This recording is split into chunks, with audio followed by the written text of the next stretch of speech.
century ago, vast herds of wild animals would migrate to greener pastures as the seasons changed. Today, sadly, this is no longer the case, and natural areas have been fenced in to protect not only the animals, but also the habitats within them. And it's these very fences that now make it necessary for people to get involved in migratory processes for these animals by using skilled game capture teams like these guys to move the animals when necessary to wide open spaces and new habitats to ensure continued biodiversity of the region. Join me on the wildlife adventure of a lifetime as we witness real conservation in action.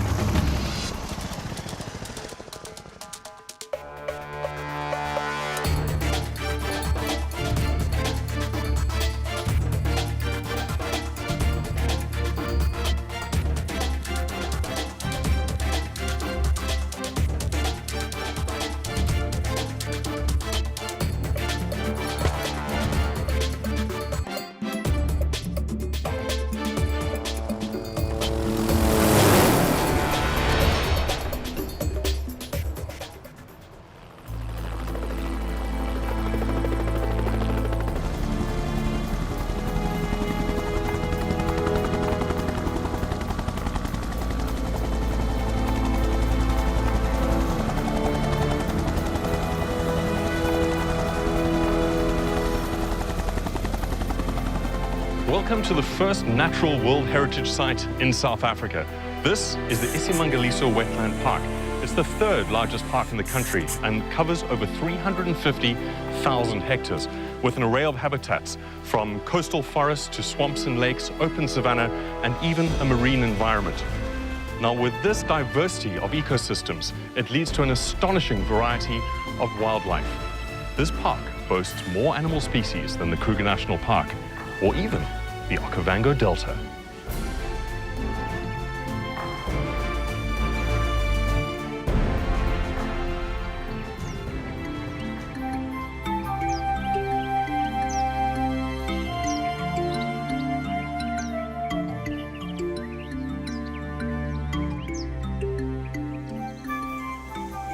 When we talk about the largest antelope species in Africa, three immediately spring to mind: the eland, the kudu, and the waterbuck. And in this place, you're bound to find hundreds of them. This park surrounds a wetland system where its extensive network of lakes and swamps creates individual, separate habitats. And today, we're going to be involved in quite a different migration. We're going to be taking some animals from this side of the park to the other. In this episode of Modern Migrations, our skilled capture team need to relocate family herds of waterbuck and kudu from the eastern shores of the iSimangaliso Wetland Park to the western shores, a journey they are unable to make themselves. There are too many of them in their current home, which can no longer support them. This requires specialized game capture personnel and a technique known as funnel capture. First up, we find and relocate a herd of waterbuck. The pilot knows to search the vast marshes of the eastern shores of the park, habitat of the water-loving antelope, the waterbuck.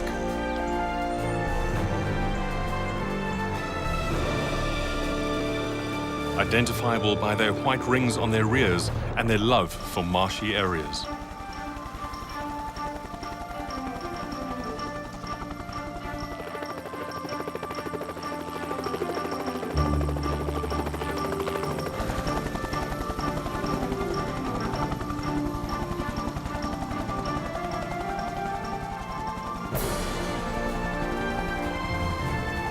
The pilot now has the daunting task of guiding the deft-footed antelope towards the capture site.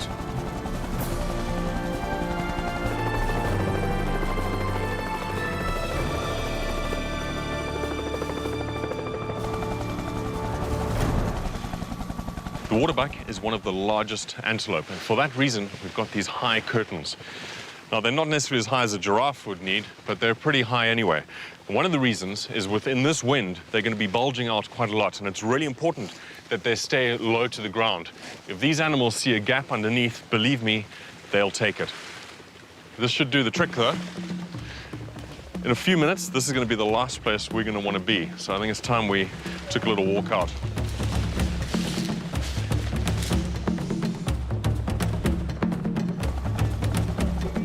A suitable family unit is selected from the group and driven towards the trees where the capture funnel is hidden.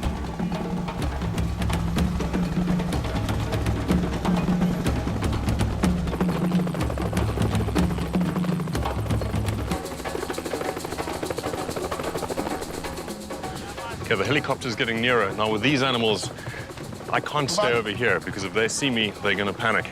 All these guys are gonna lay low, but I don't want to get in their way either. So I'm gonna head over there and leave the clear shots to you.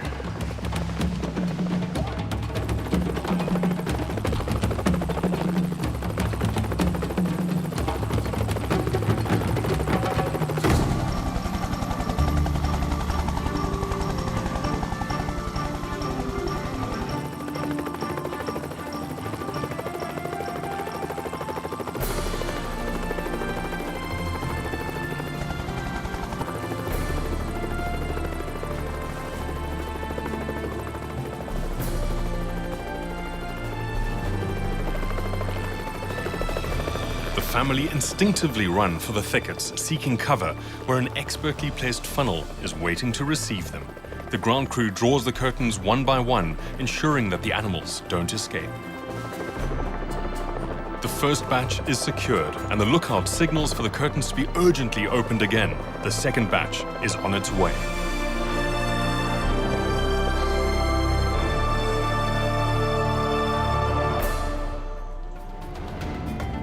A sedative must now be prepared and swiftly administered to each individual animal. The experience must be made as stress-free as possible for these sensitive animals.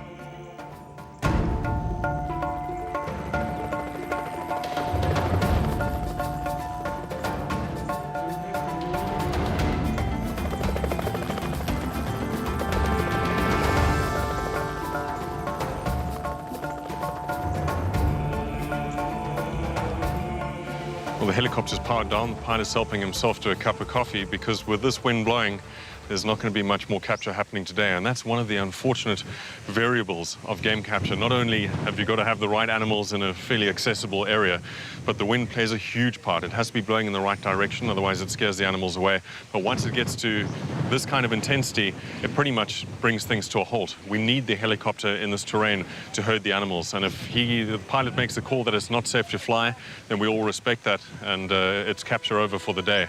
The guys are already starting to break down the funnel, and you know, there was a lot of hard work that went into it this morning. They were hoping to catch a lot more than they have, and it's tough. It's tough on these guys. They work really hard to set it up, so I'm sure it's not what they want to see happen, and it's not what we want to see happen either.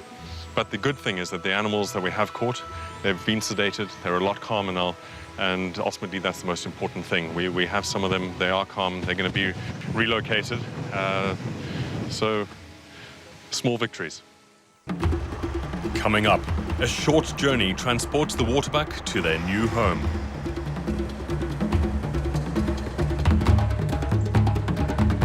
And then, onto the potentially dangerous relocation of the powerful Kudu.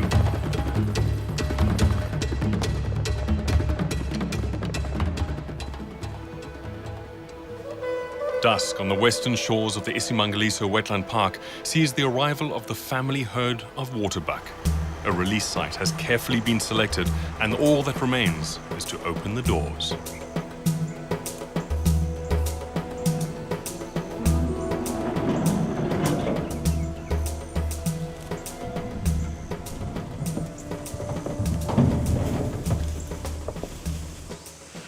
What a magnificent looking animal.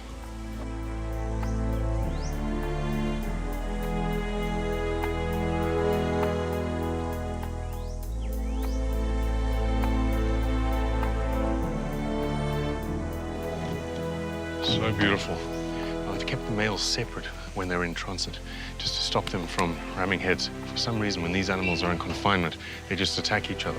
So they've separated the males into each separate compartment within the truck. They're letting them out one at a time. The next one's about to come out now. Here we go, here we go.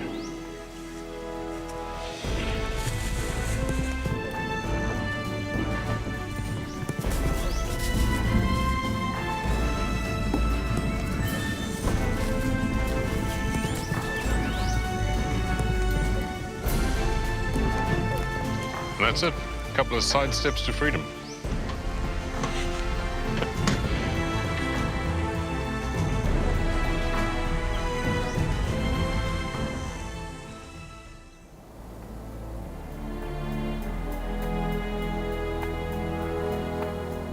A new day on the eastern shores dawns misty and prevents the chopper from taking off in search of Kudu.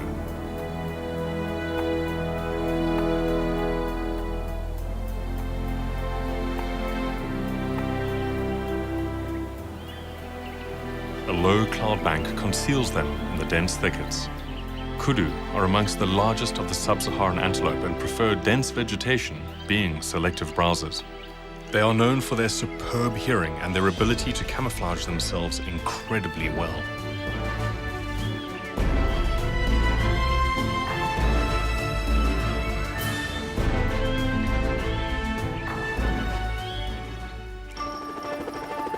The new capture site has taken these specific characteristics into consideration and is concealed alongside a dense thicket. The animal that we're catching today is a kudu, one of my favorite. They're really, really beautiful animals, long curved horns, but those curved horns make them very dangerous. So it's very important that these side curtains stay in place. And that's why they've got this high tension steel cabling. Well, these cables run along the top and the bottom of the curtain, helping to keep them in place. We've used them before, but not to this degree. And they really should ensure that it's a successful capture today. Working with your larger antelope, in particular your Kudu and Waterbuck, which we deal a lot with in KwaZulu-Natal, one has to remember that these are large, potentially aggressive antelope and also excitable. They can jump and jump much higher than one realizes. And the other thing is they're all equipped, the males are equipped with a very powerful set of horns. The natural thing for him to do, because of the stressful situation, is to put his head down and do as much damage as he can. But the minute you enclose him, that's when you have to get in and be brave enough to grab those horns and administer a tranquilizer and separate them.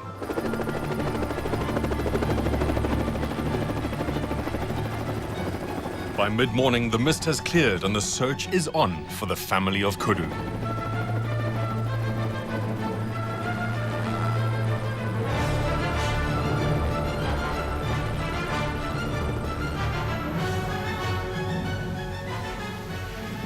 Beautiful.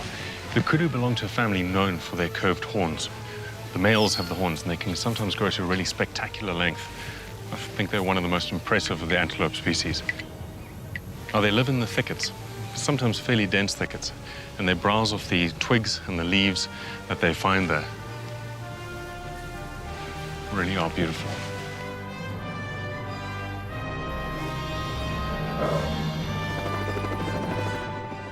The pilot flushes the family that are no longer concealed by the mist and begins to guide them towards the capture site.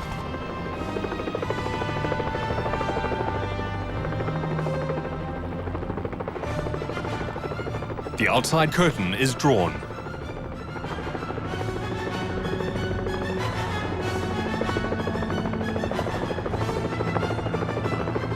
Precise timing ensures that the curtains drive the kudu into the bottleneck of the funnel.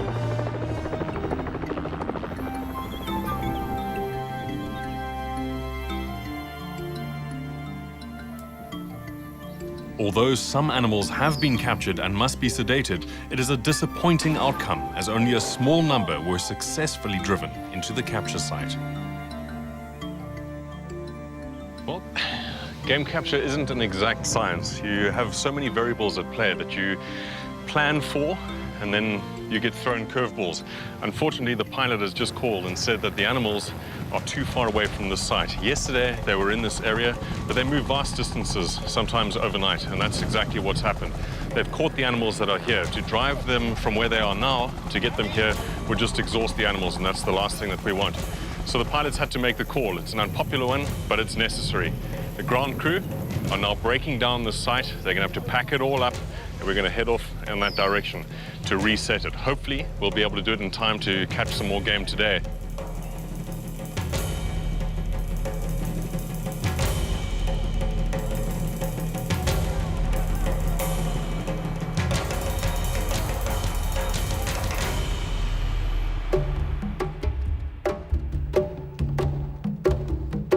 Chasing the fading light, the team is making their way to a new capture site.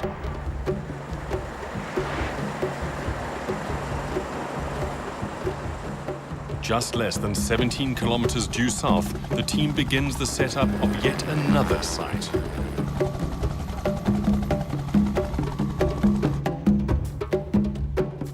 Right, we've just arrived at the new location for the site. This is the advanced team that are coming and just starting to clear the opening.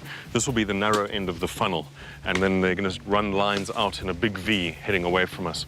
This is a great location. We've got a light breeze coming towards us. It's not as windy as the last location was. There's also a natural ramp coming up here, which will help with the loading of the animals into the truck. This just seems like a really good location. These guys have a lot of work cut out for them, and hopefully, if they finish in time, we might be able to actually catch some more today. If not, it'll be an early start tomorrow morning. But here come the trucks now, and the heavy work starts once more.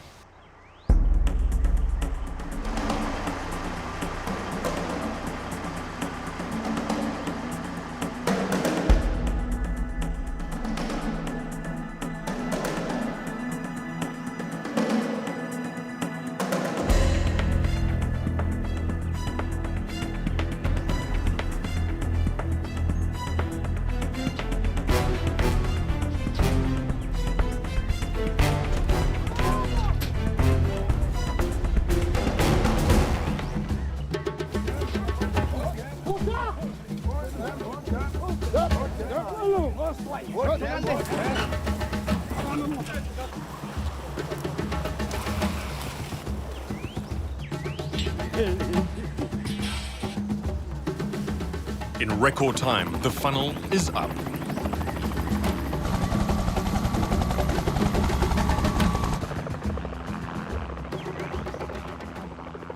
When I woke up this morning, I've got to tell you, my heart skipped a beat because there was thick mist all around. I thought there was absolutely no way at all that we were going to do any capture today. Obviously, the helicopter can't take off in that kind of weather. But thankfully, it has cleared up completely. As you can hear, the helicopter is buzzing overhead. The wind is blowing in the perfect direction. The ground capture team are ready. All we're going to do is wait for that helicopter to find the herds.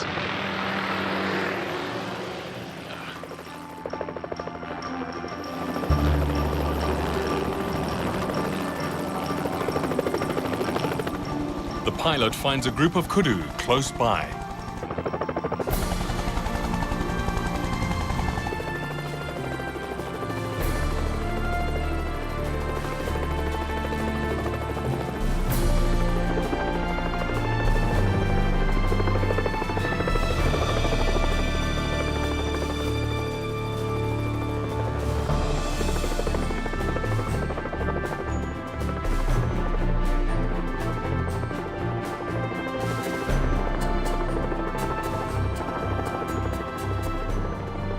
Looks like we've got a great herd coming in now. That's much better than this morning. That's awesome.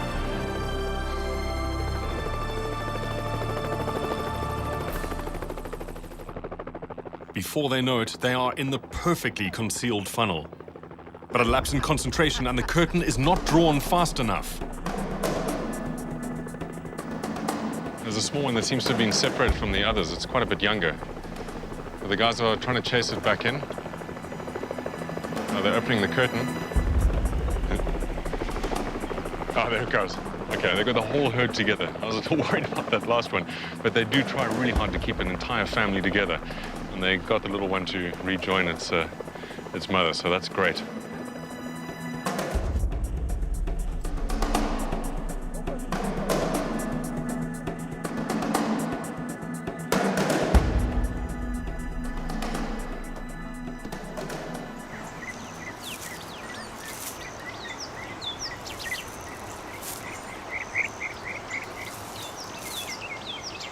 Unaware of the action a short distance away, a group of kudu is foraging peacefully.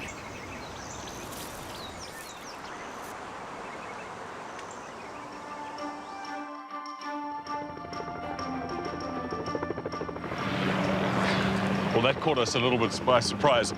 Up until now, the animals have generally been found at the big opening of the funnel, but they're obviously looking for wherever they can find them, and they're in this thicket on the other side of the trucks even. So what the pilot's done is he's chased them down the side of the funnel. That's what he's busy doing now. He'll then take them around the opening and herd them back this way into the funnel and into the trucks.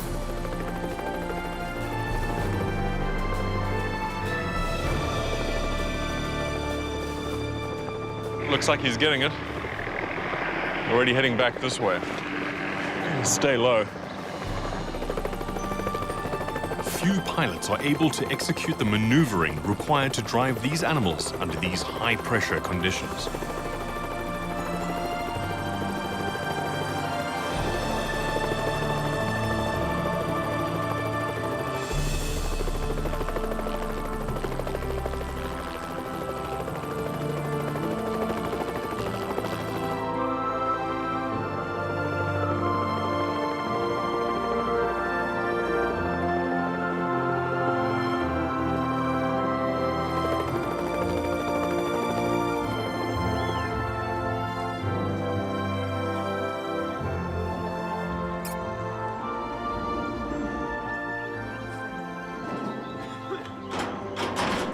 One of the biggest differences I've noticed between the kudu that we caught today and the waterbuck that we caught 2 days ago is that once they're inside the truck, they are so calm almost immediately. No time is wasted before the team head off with the animals towards their new home.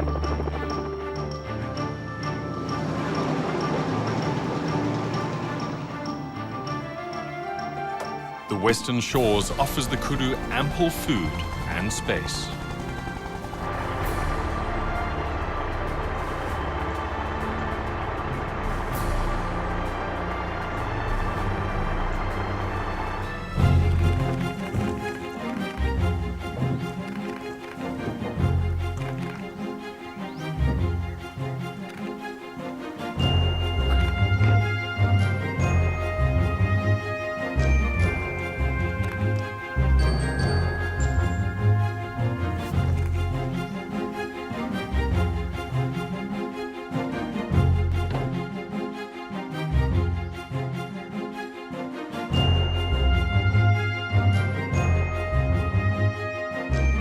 While the uncertainties of man's interference with nature still remain, the game capture team has managed for the moment to intervene once again to ensure that these animals will prosper in their new home.